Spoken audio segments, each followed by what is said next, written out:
Good morning students. देखिए आज हम कई दिन के बाद मिले हैं आपको। तो केमिस्ट्री हम पढ़ रहे थे, केमिस्ट्री का बैच हम कर रहे थे। तो उसमें कुछ क्लासेस हो गई थी हमारी, 15-16 क्लास कर रही थी लगभग। तो लास्ट टाइम जो आपको बता रहे थे वो बॉन्ड वगैरह करवा रहे थे हम। बॉन्ड के बारे में बताया था आपको, ionic bond, covalent bond. Covalent bond के अंदर 3 टाइप के बॉन्ड होते हैं, single bond, double bond, triple bond, और उनकी अलग अलग एनर्जी भी होती है। ठीक है, इसके ऊपर किसकी नाभिक की क्षमता कम ज्यादा होती है, पकड़ कम होती है इलेक्ट्रॉन की। तो वो सब आपको बता दिया था उसके बारे में। तो आज जो उसका थोड़ा सा टॉपिक रह रहा है, तो वो सब हो गया था। तो थोड़ा सा टॉपिक जो हमारा रह गया था वो क्या रह गया था, वो सिर्फ ये रह गया था कि एक पोलर होता है, एक नॉन पोलर। देखिए आपको पढ़ा क्या क्या दिया था, पहले तो वो बात कर लेते हैं। आयनिक बॉन्ड पढ़ा दिए थे आपको, कोवेलेंट बॉन्ड शायद नहीं डाली जी इसमें। कोवेलेंट बॉन्ड आपको पढ़ा दिए थे, और कोवेलेंट बॉन्ड के अंदर single bond, double bond, triple bond. इसके अलावा आपको पढ़ा दिया था लुईस स्ट्रक्चर, लुईस स्ट्रक्चर पढ़ा दिया था, और आपको एंगल बता दिया था। लोन पेयर पढ़ा दिए थे आपको, लोन पेयर। ये सब चीजें डिस्कस हो चुकी थी हमारी। उसके बाद से कुछ टाइम लग गया हमें, जिस कारण से क्लास नहीं बन पाई। तो अब उससे आगे जो हमारा कुछ बचा हुआ टॉपिक, वो सिर्फ ये बचा हुआ है। एक तो बचा हुआ हमारा पोलर, और एक बचा हुआ है नॉन पोलर। देखिए बहुत ज्यादा इंपॉर्टेंट तो ये नहीं है, लेकिन थोड़ा सा बता देते हैं। एक आएगा इसी के अंदर कोऑर्डिनेट बॉन्ड, कोऑर्डिनेट बॉन्ड। ये क्या है, ये स्पेशल केस रहेगा। ये आपका एक कोवेलेंट बॉन्ड का ही स्पेशल केस रहेगा, कोवेलेंट बॉन्ड, कोऑर्डिनेट बॉन्ड का। और एक आपका टॉपिक सिर्फ पोलर और नॉन पोलर का रहता है। तो बस ये आपको बता देंगे, ठीक है। 8-10 बूंद डाल दो इसके अंदर, मार्कर खत्म हो गया। तो ये आपको बता देंगे। ये स्पेशल केस रहता, कोई बहुत ज्यादा इंपॉर्टेंट नहीं है, पूछते नहीं है ज्यादातर, लेकिन फिर भी आपको सिलेबस के अकॉर्डिंग आपको बताना है, जरूरी है। ठीक है, क्या पता कोई भी एग्जामिनर कभी भी पूछ भी सकता है, तो आपको ज्ञात होना चाहिए इस चीज का। और एक होता है पोलर और नॉन पोलर। देखिए पोलर और नॉन पोलर क्या होता है। पोलर और नॉन पोलर होता है जब भी हम इलेक्ट्रॉन जब शेयर होते हैं, तो कोई भी इलेक्ट्रॉन, हालांकि साझे होते हैं, कोवेलेंट बॉन्ड के अंदर क्या होता है, साझा इलेक्ट्रॉन होता है, यानी कि साझे हो जाते हैं इलेक्ट्रॉन, आपस में बंटते नहीं है, सिर्फ एक बार शेयर कर लेते हैं कि जब भी हमें जरूरत होगी तो वापस ले लेते हैं तत्व। ठीक है, उसके अलावा कुछ ऐसे तत्व हैं जिनमें ये साझे तो हो जाते हैं, लेकिन जो बॉन्ड होता है ना, वो एक की तरफ ज्यादा फ्लो करता है, यानी कि एक की तरफ ही ज्यादा जाना चाहता है जो इलेक्ट्रॉन होता है। जैसे आपको विद्युत ऋणात्मकता जब पढ़ाई थी कि दो इलेक्ट्रॉन को खींचने की उनकी क्या होती है, अक्षमता होती है उसमें, खींचने की, खींच लेते हैं अपनी तरफ। ठीक है, जैसे आपको ये बताते हैं, इसमें क्या होता है, पोलर में, पोलर में जो इलेक्ट्रॉन है ना, वो एक तरफ चला जाता है खींचता हुआ, एक तरफ चला जाएगा खींचता हुआ। ठीक है, जैसे एक एग्जांपल से ही समझ में आएगा, HCl। तो इसमें क्या होता है, हाइड्रोजन और क्लोरीन को भी एक चाहिए होता है। ठीक है, इसके पास कितने होते हैं लास्ट, इसके पास 12 इलेक्ट्रॉन में एक इलेक्ट्रॉन होता है। तो ये जो बॉन्ड बनता है ना, ये इसकी अक्षमता इसके अंदर फिलहाल जो क्लोरीन है ना, इसकी तरफ ज्यादा है, जो इलेक्ट्रॉन है ना वो इसकी तरफ ज्यादा मूव करेगा, क्योंकि इसके पास इलेक्ट्रॉन एफिनिटी है, बंधुता है, ये अपनी तरफ खींचने की क्षमता रखता है इलेक्ट्रॉन को। हालांकि या तो शेयर ही हो रहा है, लेकिन इसकी क्षमता खींचने की, इलेक्ट्रॉन को निकाल लेता है दूसरे से, और जिसको बोलते हैं इलेक्ट्रॉन एफिनिटी। तो इसकी ज्यादा है, तो ये इसकी तरफ पोलर हो जाएगा। ठीक है, तो ये जो HCl में जो इलेक्ट्रॉन है वो इसकी तरफ पोलर हो जाएगा। अब आप जैसे ये देखिए H2O, H2O, H2O में क्या होता है, ऑक्सीजन। इसके पास 12 कक्षा में कितने इलेक्ट्रॉन होते हैं, 2 होते हैं, 2। ठीक है, तो हम एक यहां ले लेते हैं, और देखिए एक यहां लेते हैं। ऑक्सीजन के पास 12 कक्षा में कितने इलेक्ट्रॉन होते हैं, 2 होते हैं। और हाइड्रोजन, एक यहाँ हाइड्रोजन है, एक यहाँ पे हाइड्रोजन है आपका। तो एक इलेक्ट्रॉन ये, एक इलेक्ट्रॉन ये, तो ये इससे शेयर कर लेता है। ठीक है, एक इससे शेयर कर लेगा। यहाँ पर भी जो ऑक्सीजन की इलेक्ट्रॉन एफिनिटी होती है ना, वो भी थोड़ी ज्यादा होती है। तो जो इलेक्ट्रॉन इसकी तरफ खींचा चला आएगा, मतलब इसकी कैपेसिटी होती है, जैसे चुंबक होती है ना, तो उसकी तरफ खींचा चला आता है। तो ये भी इसकी ऑक्सीजन की इलेक्ट्रोनेगेटिविटी, इलेक्ट्रॉन एफिनिटी ज्यादा होती है, तो इसकी तरफ ये पोलर है। ये आपको जैसे जैसे पढ़ोगे, जितने ज्यादा पढ़ेंगे ना, जितने ज्यादा एग्जांपल वगैरह करते रहेंगे, तो उसी से पता चलेगा कि कौन ज्यादा पावरफुल है और कौन कम पावरफुल है। तो इसको पोलर बोलते हैं। और जिसमें जैसे क्लोरीन, क्लोरीन है, अब इसमें क्लोरीन, क्लोरीन में कोई ज्यादा एक तरफ ज्यादा खींचेगा जी, ये किसी में नहीं खींचेगा, जितनी क्षमता इतनी है इसी की इतनी है। तो ऐसे ही कई और भी तत्व हैं जिनकी क्षमता बराबर होती है, यानी कि इलेक्ट्रॉन जो है वो एक की तरफ ज्यादा नहीं खींचा चला जाता, तो उसको बोलते हैं हम non polar. Non polar, polar का मतलब क्या होता है, पोल का मतलब ये होता है भाई या तो इस पोल पे या इस पोल पे। तो अगर नहीं खींचता है तो नॉन पोलर, अगर खींचता है तो इस तरफ खींच रहा है तो इस एलिमेंट की तरफ पोलर हो जाएगा, इस तरफ खींचा चला रहा है तो इसकी तरफ पोलर हो जाएगा। तो इसके अंदर बस यही था, नॉन पोलर और पोलर में पूछ लेते हैं कभी कभी, तो बहुत ज्यादा इंपॉर्टेंट नहीं है। इसके बाद कोवेलेंट बॉन्ड का ही एक स्पेशल केस होता है, उसको बोलते हैं कोऑर्डिनेट बॉन्ड। ठीक है, कोऑर्डिनेट बॉन्ड में क्या होता है आपको बता देते हैं थोड़ा सा। कोऑर्डिनेट बॉन्ड में ये होता है कि कुछ एलिमेंट ऐसे होते हैं जो अपने इलेक्ट्रॉन भी पूरे कर लेते हैं एक दूसरे को देकर के, लेकिन उसी में एक एलिमेंट जो होता है वो अपना इलेक्ट्रॉन देते नहीं है, मतलब उनको देने की जरूरत नहीं है लेकिन ले लेते हैं। ठीक है, इसी तरह के एग्जाम्पल करवाते हैं आपको एक दो।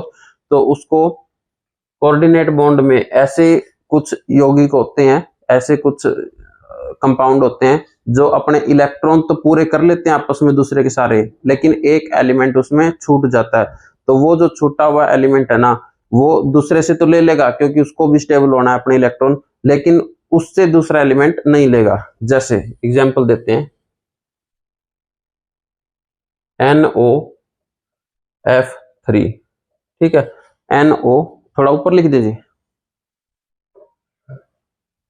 देखिए NOF3, देखिए NOF3 ये एक ऐसा कंपाउंड है, इसमें क्या है, कोऑर्डिनेट बॉन्ड बनेगा। कैसे बनेगा कोऑर्डिनेट बॉन्ड, वो आपकी जैसे जैसे प्रैक्टिस होती जाएगी तो आपको समझ में आते जाएंगे हर तरह के। ठीक है, वैसे सबसे ज्यादा जो आपको ध्यान में रखना वो आयनिक बॉन्ड और कोवेलेंट बॉन्ड के 3 टाइप है, फर्स्ट, सिंगल और थर्ड। तो इसकी लुईस स्ट्रक्चर बनाएंगे, नाइट्रोजन, ऑक्सीजन और फ्लोरीन। एक फ्लोरीन यहां ले लेते हैं, एक यहां ले लेते हैं, एक यहां ले लेते हैं। देखिए फ्लोरीन के पास जो बारीक कक्षा में होते हैं, इसके पास होते हैं, फ्लोरीन के पास 7, फ्लोरीन के पास होते हैं 7, बाहरी कक्षा में 7 होते हैं। 2 यहां लिख देते हैं हम, 2 यहां, 2 यहां, 1 यहां पे। ठीक है, 2 2 2 और यहां भी 2 2 2 2। अब इसको 7 होते हैं तो इसको कितने इलेक्ट्रॉन चाहिए, सिर्फ एक ही इलेक्ट्रॉन चाहिएगा।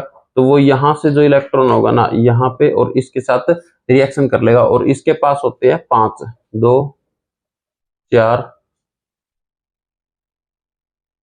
और ऐसे कर लेते हैं इसको। सॉरी, इसको लिखने का तरीका देख लीजिए, जब लुईस स्ट्रक्चर लिखने आ जाती है तो कोई भी दिक्कत आपको नहीं होने वाली है।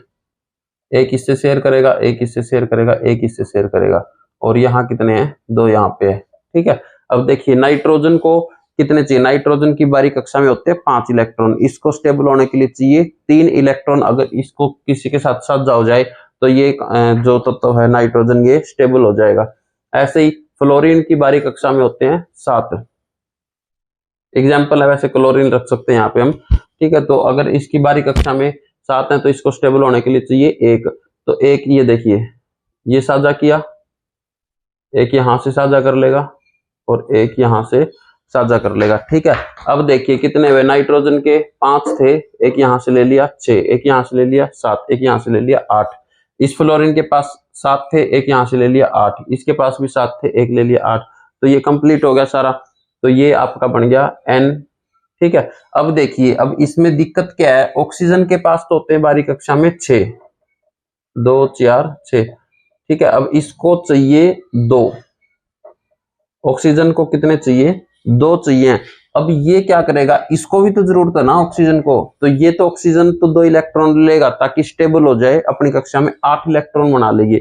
लेकिन क्या नाइट्रोजन को यहां से लेने की जरूरत है, क्या नाइट्रोजन को यहां से लेने की जरूरत नहीं है। देखिए नाइट्रोजन को ऑक्सीजन से कोई भी इलेक्ट्रॉन साझा करने की जरूरत नहीं है, क्योंकि इसने पहले से ही एक इलेक्ट्रॉन यहाँ फ्लोरीन से, एक यहाँ से, एक यहाँ से लेके अपना जो स्टेबिलिटी थी वो पूरी कर ली है। इसके 8 इलेक्ट्रॉन पूरे हो गए हैं। ठीक है, 3 चाहिए थे, एक इससे ले लिया, एक इससे ले लिया, एक इससे ले लिया, ये पहले स्टेबल हो चुका है। तो ऐसे केस में क्या होता है, अब ये तो स्टेबल नहीं हुआ ना, तो भाई तो इसको तो लेना पड़ेगा, इसकी तो मजबूरी है ऑक्सीजन की, अगर ये लेगा नहीं तो मर जाएगा, लेकिन मरना भी नहीं है, जिंदा भी रहना है। तो ये जो ऑक्सीजन है ये तो इससे डबल बॉन्ड ले लेगा। देखिए इसको लिखते कैसे हैं, इसको ऐसे लिखेंगे हम। अब ऑक्सीजन, नाइट्रोजन, फ्लोरीन, ठीक है, इसके बीच में बन गया बॉन्ड, कितना वहां, ट्रिपल बॉन्ड, ठीक है, बन गया, क्योंकि ये तीन है यहाँ पे ऐसे। लेकिन ये जो है ना, इसने ले तो लिए लेकिन दिए हैं ही नहीं, तो सिर्फ लेने को क्या बोलते हैं हम, इससे कोऑर्डिनेट बॉन्ड बोलते हैं। ये जो बॉन्ड बनेगा ना आपका, तो ये आपका कोऑर्डिनेट बॉन्ड बनेगा भाई, नोट कर सकते हो आप। कोऑर्डिनेट बॉन्ड कौन सा बनता है, ऐसा बॉन्ड बनता है जिसमें एक तत्व दूसरे से इलेक्ट्रॉन ले तो लेता है लेकिन अपने इलेक्ट्रॉन दूसरे को देता नहीं है, क्योंकि जो दूसरा तत्व होता है ना, वो पहले से ही अपने इलेक्ट्रॉन पूरे करके बैठा होता है, ठीक है, उसको कोई प्यास भूख नहीं होती। तो ऐसे बॉन्ड को कोऑर्डिनेट बॉन्ड होते हैं, और कोऑर्डिनेट बॉन्ड को एरो से हम लिखते हैं। कोऑर्डिनेट बॉन्ड को किससे दिखाते हैं हम, एरो से दिखाते हैं, ठीक है। तो ये कोऑर्डिनेट बॉन्ड होता है। एक एग्जांपल और कर लेते हैं हम इसका, जैसे N2O, सेम ही होता है N2O भी। एक एग्जांपल और कर लेते हैं इसका, N2O का करेंगे, या फिर देखिए N2O का कोई बात नहीं, N2O का भी कर सकते हैं, दोनों करवा देता हूं मैं, N2 और O, ठीक है। N2O, नाइट्रोजन हो गया, ऑक्सीजन, और एक और नाइट्रोजन। नाइट्रोजन के बारी कक्षा में कितने होते हैं, 5, 2 और 3, ठीक है, यहाँ पे भी हो जाएंगे 3 और 2।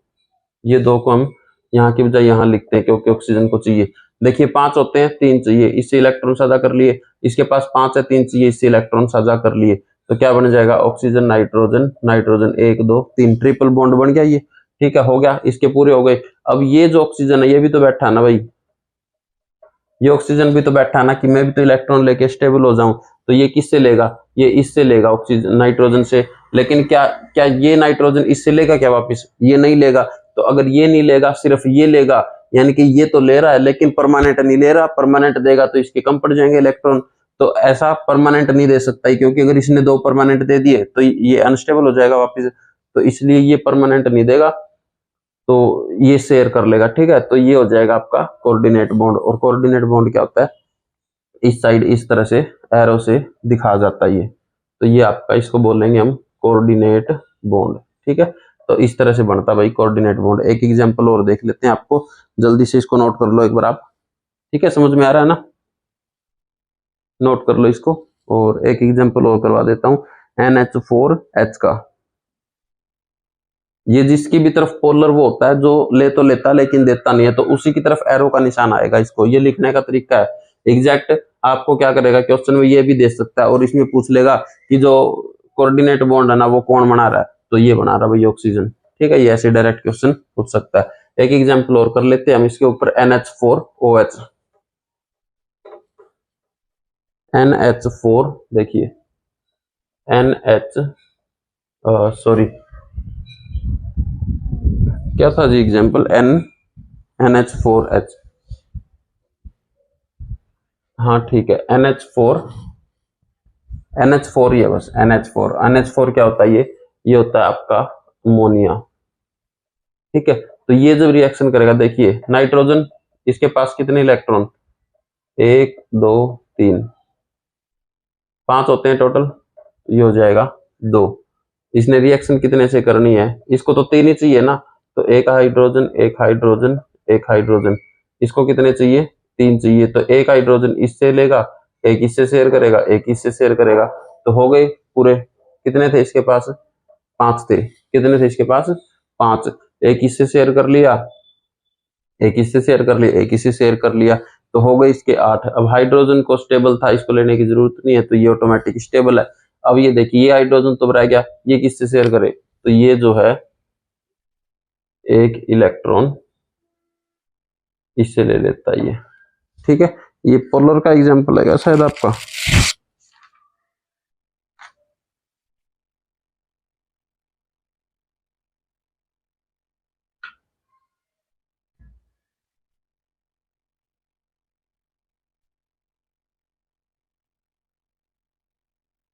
ठीक है। तो एक इलेक्ट्रॉन इसकी तरफ जाने की कोशिश करेगा, तो ये आपके हो जाएंगे कोऑर्डिनेट बॉन्ड। ठीक है, अब हम आगे करते हैं। तो ये थे भाई आपकी, ये लास्ट था सिर्फ पोलर और कोऑर्डिनेट बॉन्ड का छोटा सा चैप्टर जो आपका रहता था। इसके बाद हम चलो आज की क्लास तो यही करते हैं।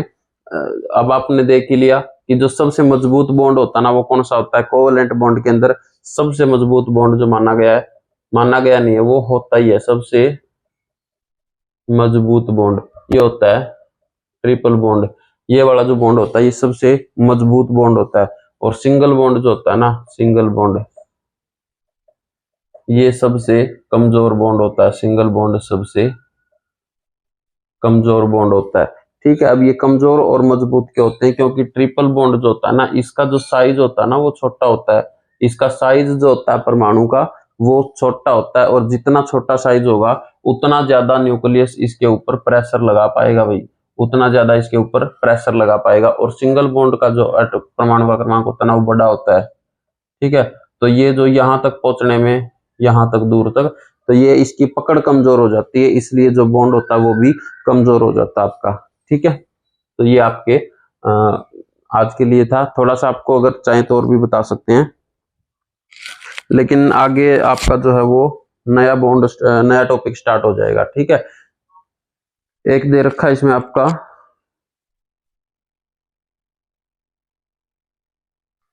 हाइड्रोजन जो है वो कमजोर बॉन्ड होता है। हाइड्रोजन जो है वो कमजोर बॉन्ड होता है। Fluorine, oxygen, nitrogen.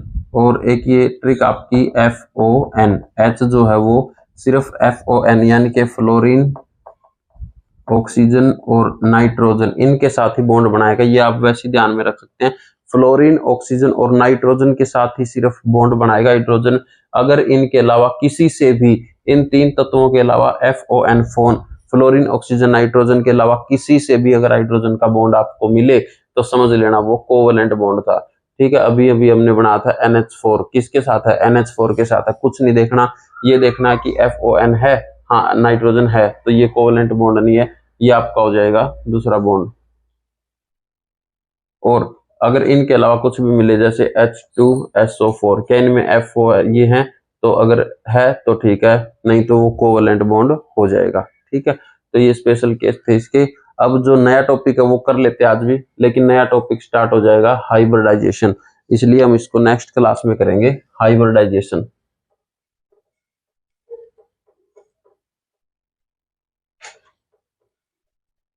Next class में हम टॉपिक करेंगे वो है हाइब्रिडाइजेशन। हाइब्रिडाइजेशन को क्या बोलेंगे हिंदी मीडियम के लिए, संकरण। तो ये हम नेक्स्ट क्लास में करेंगे, क्योंकि नया टॉपिक है, आपको समझ में आ जाएगा अच्छे से। ठीक है, ओके।